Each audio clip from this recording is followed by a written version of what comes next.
um indivíduo que dá problema em casa, que desautoriza o pai, que não respeita o pai, vamos pôr aí o Gabriel de 15 anos. Ele grita com o pai, ele não respeita o pai, ele não tem limites, ele confronta o pai. Você acredita que na escola ele pode não apresentar esse tipo de comportamento? Que eu acho quase impossível.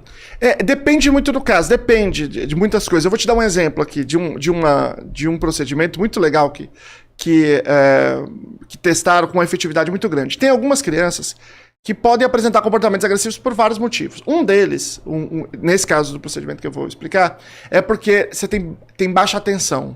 Então os pais não ligam muito, são muito distantes.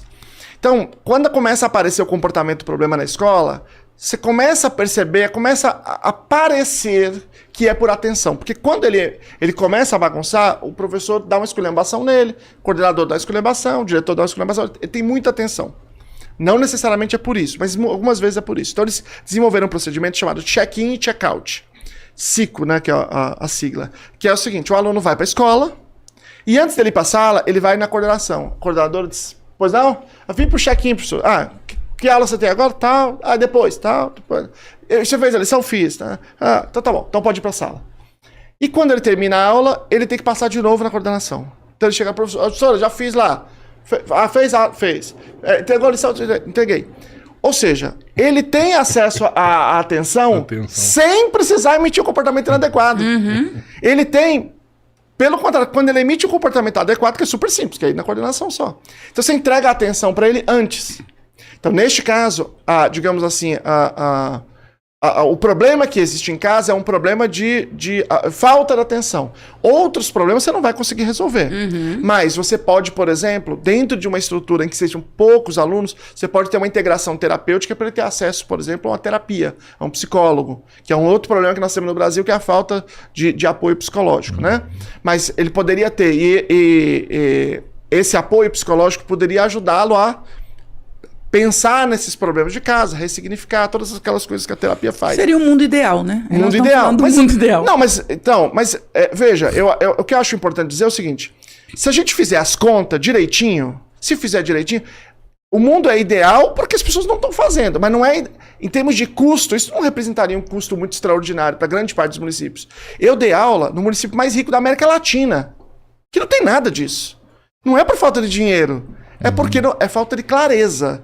Se houver a clareza, às vezes tem dinheiro e pode ser feito. Às vezes não tem dinheiro e aí vai ficar mais para frente, a gente vai ter que ter uma outra estrutura.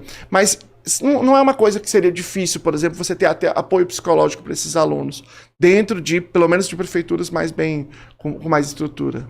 Porque aí o que a psicanálise vai falar? E aí eu vou te trazer a leitura da psicanálise, que não é a única e nem a verdadeira necessariamente. Mas a psicanálise vai dizer que todo problema de autoridade tem a ver com o desafio da autoridade paterna. E aí qual que é a minha experiência de consultório? Em consultório, isso é fato. Quando você pega um dependente químico que desafia as leis, as regras, a polícia, ele tem um problema seríssimo de desafio de autoridade paterna, isso na prática. Se você pega um aluno, se eu tenho algum paciente que veio para terapia por conta de rebeldia na escola, quando você vai investigar durante terapia, ele tem um problema seríssimo de autoridade paterna. Então, quando você percebe, aí de novo, é a leitura da psicanálise. Quando você percebe esse desafio de autoridades posteriores, sejam professores, autoridades policiais, daí para frente, o problema é lá atrás. Por isso que eu te perguntei. É na sua leitura e na sua perspectiva, que talvez não seja uma leitura psicanalítica, e até para agregar mesmo para o meu trabalho, você percebe reversão disso? Porque eu tenho a sensação que quando você desafiou, você não introjetou a autoridade paterna em casa, já azedou o mingau. Então, eu vejo o seguinte, uma coisa é a gente tentar entender o fenômeno de maneira mais global. E isso é muito difícil, porque se envolve conhecimentos que tem relação com ambientes de casa, é muito complicado.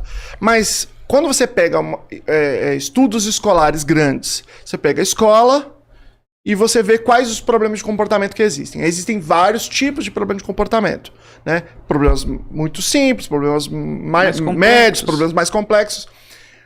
Existe uma suposição, e aí a gente não tem esse dado claro, ainda que algum campo teórico pode assumir isso, mas a gente não tem o dado empírico, de que esses problemas de comportamento, de alguma forma, são contraparte de algum outro problema em casa. Mas aqui, se a gente não tem ingerência sobre este fenômeno aqui em casa, ou dificilmente tem, a gente pega aqui e aplica uma série de procedimentos de comportamento aqui. Esses problemas caem. Então, hoje, o modelo que tem mais evidências se chama PBIS, que é Positive Behavioral Intervention and Support. Quando você aplica ele, 80% dos problemas são resolvidos no que eles chamam de nível 1. Aquilo que se aplica para todos os alunos. 15% dos problemas são resolvidos no nível 2, que é quando você faz pequenos grupos. Esse que eu acabei de dizer, que é o ciclo, é nível 2, por exemplo. Porque você não chega a individualizar. Você tem mais ou menos a impressão que aquilo funciona para o aluno, e você pega vários alunos e põe nesse modelo. Nível 2. E você tem 5% que esses problemas são mais graves. E eles vão para o nível 3, que você precisa de individualização. Você precisa entender aquele indivíduo em particular, por que está acontecendo aquilo com ele. Intervenções mais diretivas. Mais diretivas. E aí uma parte disso é mais ligada à educação especial, que são casos, por exemplo, de agressividade com alunos autistas, coisas assim. E você tem uma parte de alunos com problemas de conduta mesmo, problemas psicológicos, que aí precisa do apoio do psicólogo mesmo. Por isso que eu estou te dizendo, no final das contas, vai dar tipo 2% dos alunos. Se você pega o tanto de coisa, de cabide, de coisa que eles compram que não tem nada a ver, daria para ter isso nas escolas. Exceto talvez algum município muito pobrezinho, na maioria das vezes dá para resolver. Porque aí você acessa essa dimensão de casa.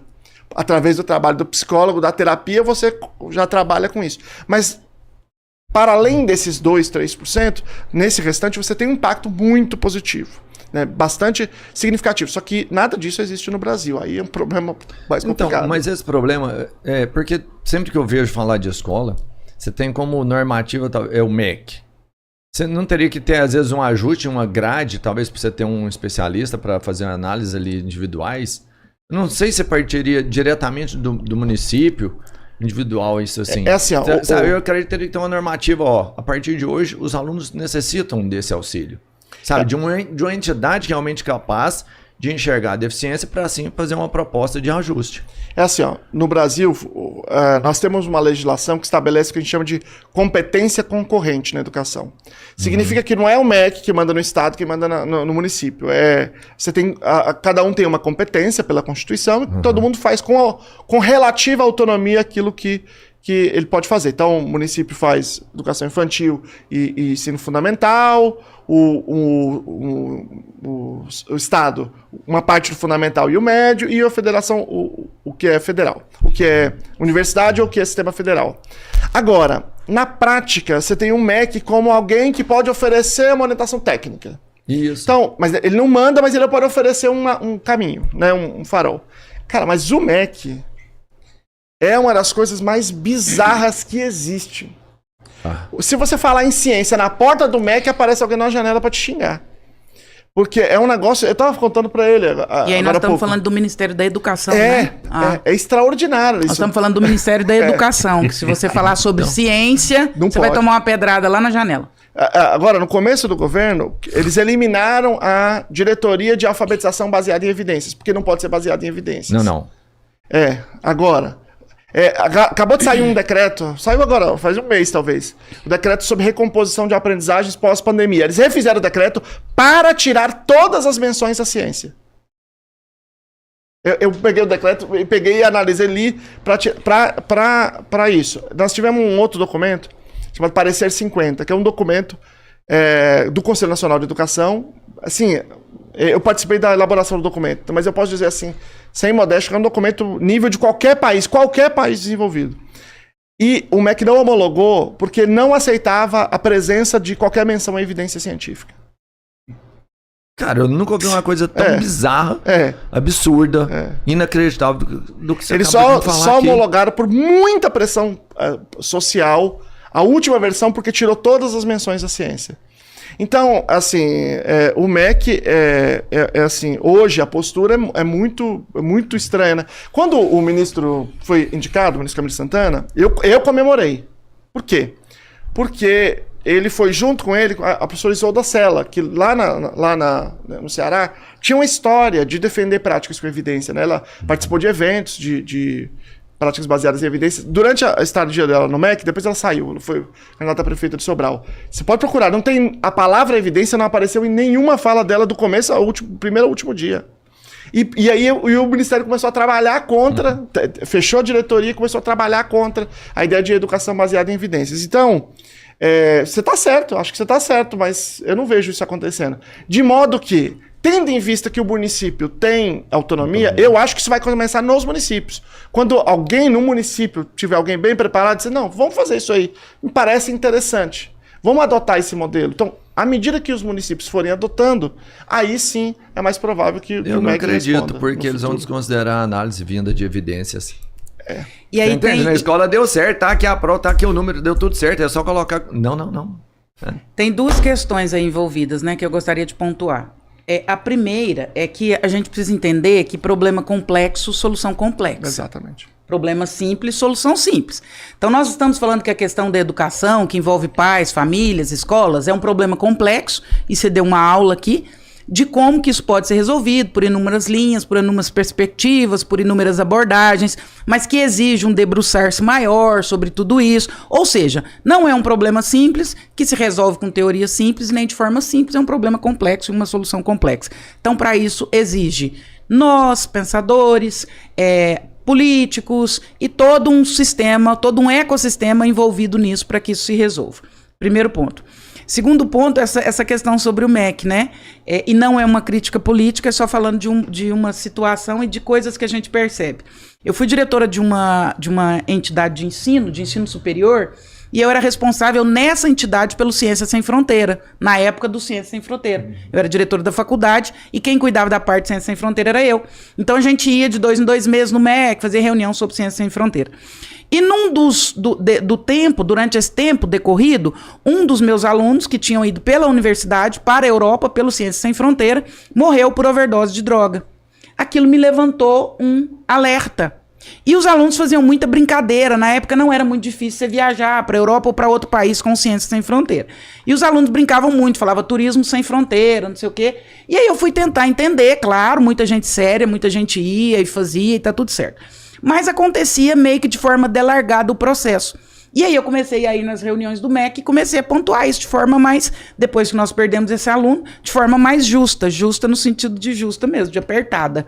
Gente, esse processo precisa ser mais bem acompanhado, nós precisamos criar regras mais rígidas, nós precisamos fazer intervenções de acompanhamento com esses alunos que estão fora do país, para ver se esse investimento está valendo a pena mesmo, enfim. Depois de tomar uma menção e uma repreensão, eu fui convidada a ser retirada da comissão no Ministério da Educação, que cuidava do Ciência Sem Fronteira.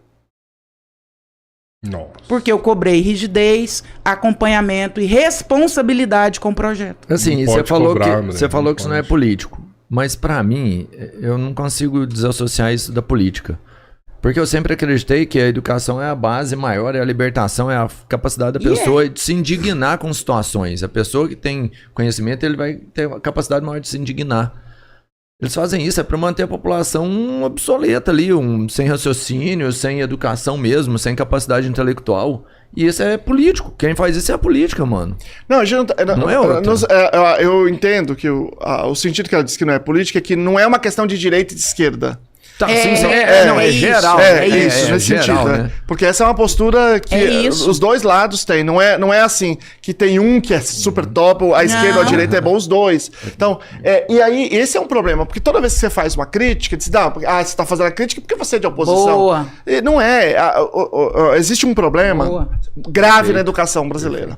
O Brasil está nos penúltimos lugares, ou nos últimos, né, penúltimo, ou por aí, em todas as avaliações mundiais, todas. Muito atrás de países muito mais pobres que o Brasil. Muito mais pobres que o Brasil, inclusive, né? Então, existe um problema de investimento, é verdade, mas não é só um problema de investimento. Porque parte do discurso é sempre... Não, porque sem investimento não dá. Tudo é um investimento, tá bom. Eu acabei de dizer, eu fui 14 anos... Me exonerei de 2023, professor da cidade mais rica da América Latina, São Sebastião, junto com Barueri, com Ilhabela, com Maricá, alguns outros municípios que tem por causa do petróleo. São Sebastião é rica? Sim. Rica, mas é rica. Não sabia. O dinheiro saindo pelo ladrão. Então, apesar de serem ricas, você não vê esse dado na educação. Por quê? Porque se o sistema está errado, você pode botar 100 vezes mais de dinheiro que não vai resolver. O problema é a gestão, né? O problema é da maneira que as coisas são organizadas. Então, toda vez que alguém fala assim, o problema é investimento, então olha para esses municípios mais ricos. E vê se O for dado isso, deveria tá ser resolvido. melhor. Vai ser proporcional, vai estar lá, vai estar explodindo. E não é. E não é uma questão de direita e esquerda. O município Boa. rico pode ser um prefeito de direita, pode ser um prefeito de esquerda, que dá a mesma coisa. Porque as ideologias, não é ideologia de direita e esquerda, ideologias educacionais no Brasil, que estabelecem essa ideia de que a educação tem que ser desse jeito, que é totalmente equivocada, elas são compartilhadas por ambos os grupos. E o Luciano trouxe uma coisa muito importante que vale muito a pena ressaltar, porque nós vivemos num momento de muita polarização do nosso país. E qualquer fala precisa ser encaixada dentro de uma das caixinhas. Não é sobre isso mesmo. Quando eu falei não é questão de política, realmente nesse sentido. Não é questão de direita ou de esquerda. É questão de política no melhor sentido filosófico dessa palavra.